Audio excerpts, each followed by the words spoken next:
Hindi reasoning को जितना जल्दी हो सके इनके प्रैक्टिस सेट पे आ जाइए, इनको खत्म करके। बाकी बचती है जीएस, तो जीएस या तो बुक से कर लीजिए अगर आपको टाइम बचाना है, अगर आप पढ़ सकते हैं। अगर आपको इंटरेस्ट आता है कि मैं जीएस बुक से कर सकता हूं तो प्लीज बुक से ही करिए। अगर आप कैसे कहते हो कि मैं कर सकता हूं बुक से, मुझे याद होता है, मुझे इंटरेस्ट आता है, तो प्लीज बुक से करिए। सबसे बढ़िया सजेशन है, दुनिया में इससे बढ़िया सजेशन कहीं नहीं मिलेगा, याद रखना ये बात। और साथ में अब बात करता हूं मैथ्स की। सारा टाइम देखिए, इन दोनों को हमें एग्जाम में पूरा करना है, हिंदी रीजनिंग को पूरा करना है। 1-2 क्वेश्चन गलत हो गया कोई बात नहीं, लेकिन मैथ्स को पूरा करना है। मैथ्स को सबसे ज्यादा टाइम देना है। सुन लो मेरी बात को, अगर आपको मैथ्स नहीं आता जीडी में सिलेक्शन भूल जाना बच्चे, मैथ्स सीखना ही पड़ेगा। अब अगर मैथ्स में आप कमजोर है या बचते हैं तो नहीं हो सकता सिलेक्शन, कोई चांस नहीं है। देखिए 80 प्रश्न 60 मिनट, पहले से टफ या आसान। बेटा सोचो, जो बच्चे 1.5 घंटे के पहले 100 क्वेश्चन करते थे, होशियार बच्चा, मैं बता रहा हूं आपको, होशियार बच्चा कभी 1.5 घंटा लेता ही नहीं था। होशियार कौन है? जिसने ज्यादा प्रैक्टिस कर रखी है। वो 1 घंटा 15 मिनट में, वो 1 घंटा 10 मिनट में, 1 घंटा 20 मिनट में पेपर करके बैठ जाता था। तो उसको तो नुकसान हो गया क्योंकि और बच्चे कर रहे हैं। अगर कॉपी तभी छिन जाती है 1 घंटे 15 मिनट पे ही, तो उसका बहुत फायदा होता। बहुत सारे बच्चे कंपटीशन से आउट हो जाते जिन्होंने 15 मिनट में बहुत सारा पेपर कर लिया होगा। तो होशियार बच्चे को, जिसने मेहनत करी है, जिसने प्रैक्टिस करी है, उनके लिए ये चीज आसान हो गई है। टफ उनके लिए है जो पहले भी रगड़ रगड़ के 1.5 घंटे में जैसे तैसे 100 क्वेश्चन कर पाते थे। और ये माइंड सेट होता है हमारा यार, तुम 2 घंटे भी दे दूंगा ना, ये रहेगा एसएसजीडी में 2 घंटे मिलते, कभी मिलते भी थे 2 घंटे में 100 क्वेश्चन, तो आप देखना 2 घंटे भी पूर्ति नहीं पड़ पाएगी, क्योंकि हम उस तरह से ही तैयारी करने लगते हैं। बेटा 1.5 घंटे का माइंड सेट था तो 1.5 घंटे के हिसाब से आप पेपर कर रहे हो। अगर आपका माइंड सेट 1 घंटे के हिसाब का तो आप 1 घंटे के हिसाब से करोगे। ऐसा नहीं है कि कम पढ़ने वाला है टाइम। अगर कम पड़ेगा तो हम क्या कर सकते हैं, उसके लिए बेस्ट क्या कर सकते हैं वो बता रहा हूं मैं आपको। आपको सिर्फ एक काम करना होगा कि आपको ये 80 क्वेश्चन का प्रैक्टिस सेट लगातार लगाना होगा। लगातार, पहले तो लास्ट टाइम पे लगाते थे लोग 10-10, 15-15 सेट हो जाता था क्योंकि मैनेजेबल था, लेकिन अब लगातार प्रैक्टिस सेट लगाने होंगे, आपको ज्यादा लगाने होंगे थोड़े से, ठीक है। और अगर आपको लगता है कि मेरा रीजनिंग ज्यादा टाइम ले रहा है, मेरा मैथ्स ज्यादा टाइम ले रहा है, तो मैथ्स के लगा दीजिए 20 क्वेश्चन के। अगर आपका रीजनिंग ज्यादा टाइम लेता है तो सिर्फ रीजनिंग के लगा दीजिए। पर मैं आपको बता रहा हूं, एक आइडियल टाइम बता रहा हूं बच्चा, एक आइडियल टाइम। अगर आपको जीएस और हिंदी इसमें बेटा ज्यादा से ज्यादा हिंदी में आपके 5 से 6 मिनट लगने चाहिए करने में, ज्यादा से ज्यादा। ये प्रैक्टिस यहीं से करके चलना। क्या सर इतनी जल्दी हिंदी हो सकती है? बिल्कुल 100% हो जाएगी, आप एक बार कोशिश करना, ठीक है। अगर आपने हिंदी के लिए, कुछ हिंदी भाषी क्षेत्र से नहीं है बच्चे, वो मैक्सिमम 7 to 8 मिनट, मैक्सिमम, इससे ज्यादा नहीं। अब मैं बोलूं कि जीएस ज्यादा से ज्यादा, क्योंकि जीएस में तो हिंदी में तो तब भी हमें 20 के 20 याद करे हुए मिलेंगे, 20 के 20 हमारे करे हुए मिलेंगे, उन 20 के 20 पे दिमाग लगाना पड़ेगा हिंदी में। तो जीएस में तो दिमाग ही कहां लगाना है, याद करे हुए मुश्किल से 8-10 मिलेंगे, 11 मुश्किल से। रियल बात बताता हूं बच्चों, जो तुम्हें लगे फालतू का क्वेश्चन है यार, ये मेरी समझ से ही पर है, कभी आज तक सुना नहीं, उसको टाइम क्यों देना है, मत पढ़ो ना आगे। तो इसमें तो और कम टाइम लगेगा। मैं कह रहा हूं मैक्सिमम 5 मिनट्स लगाना जीएस को करने में, 20 क्वेश्चन को मैक्सिमम। अब बचता है मैथ्स और रीजनिंग। बेटा रीजनिंग के 20 क्वेश्चन हैं। अब देखिए आपके पास टाइम ही टाइम है, यहां 47 मिनट्स बच गए हैं।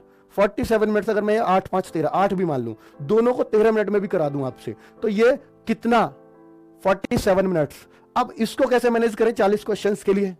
बहुत अच्छे से मैनेज हो जाएगा, क्योंकि क्वेश्चन कितने बच रहे हैं 40 और मिनट कितने बच रहे हैं 47, तो बहुत अच्छे से हो सकता है। हाँ, क्योंकि मैथ्स के जो 20 क्वेश्चन है ना, उनके लिए कम से कम 25 मिनट को लेंगे ही लेंगे, वो हमारे, वो निश्चित तौर पर ले जाएंगे। तो आपकी जो रीजनिंग बची है वो 22 मिनट बहुत शानदार रहेगा। बेटा ये टाइम अगर आप सेपरेट सेट लगाते हैं मैथ्स रीजनिंग का, तो ये टाइम लगाना। सेपरेट सेट लगाते हैं मैथ्स रीजनिंग का तो इतने इतने मिनट में लगाना, और अगर इनके सेपरेट लगाने की जरूरत नहीं है। और बेटा अगर आप एग्जाम में, बहुत एक माइंड सेट होता है, इस बात को मेरी नोट कर लेना, आज माइंड सेट होता है कि हम सबसे पहले हिंदी करेंगे, मूड भी अच्छा हो जाएगा और आती भी है क्योंकि क्वेश्चन उसके सही होंगे और जल्दी भी कर लेंगे, फिर जीएस करेंगे। ये एक माइंड सेट होता है क्योंकि जल्दी हो जाएंगे, फिर आराम से मैथ्स रीजनिंग पाएंगे। नहीं, आप याद रखना, जिस चीज को आप सबसे पहले करते हो वो आपकी जो टाइम उसको लेना चाहिए उससे हमेशा ज्यादा लेगी। तो आप ऐसे सब्जेक्ट को, और बेटा आप खुश होगे कि मैंने बहुत बढ़िया कर दिया, क्योंकि आपके दिमाग में 7-8 मिनट नहीं, आप कहोगे मेरे 15-12 मिनट हो गए, 12-13 मिनट, मैंने 20 क्वेश्चन कर दिए। ऐसे तो मैं पूरा पेपर बहुत जल्दी कर दूंगा, 12-13 में 20, पर ये तो देखो 12-13 मिनट में आपने 20 हिंदी के करे।